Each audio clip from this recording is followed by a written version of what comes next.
la nuit de l'éthique, ça m'ouvre et ça ouvre à la laisse un espace nouveau, un espace des possibles pour inventer des raisonnements différents, des raisonnements à partager. On a beaucoup entendu parler ce soir de sens, de bien commun. Là ce soir, le sujet de l'éthique, forcément c'est un sujet qui nous intéresse sur RCF. Et donc j'étais présent, j'ai fait toute cette série d'émissions pour que, avec Bertrand Collomb quand même, l'ancien président de Lafarge, qui était là à Lyon avec nous, mais aussi Arnaud Guirouvet, là, qui est ce directeur d'une entreprise régionale très importante, et puis des penseurs, que ce soit Thierry Magnin ou Claude Mouchot, qu'on puisse entendre leurs réflexions de fond sur cette question fondamentale de l'éthique, et puis qu'on puisse la partager de manière très grand public et accessible à nos auditeurs.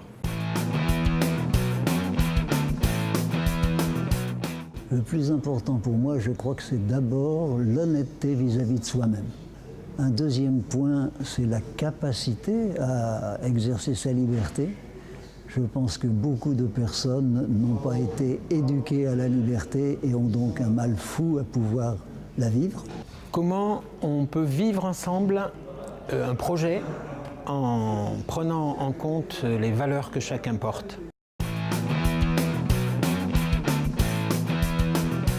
Dans ma démarche personnelle, l'éthique, c'est quelque chose qui se vit. C'est pas quelque chose qui s'apprend, c'est pas quelque chose qui est lié à une règle, c'est pas quelque chose qui se suit et qui est normatif, c'est quelque chose qui se vit au quotidien. On a souvent l'impression que l'éthique, c'est médiatique, c'est des gros événements que l'on voit et on doit prendre une position. Et non, l'éthique, ce sont des petites choses au quotidien.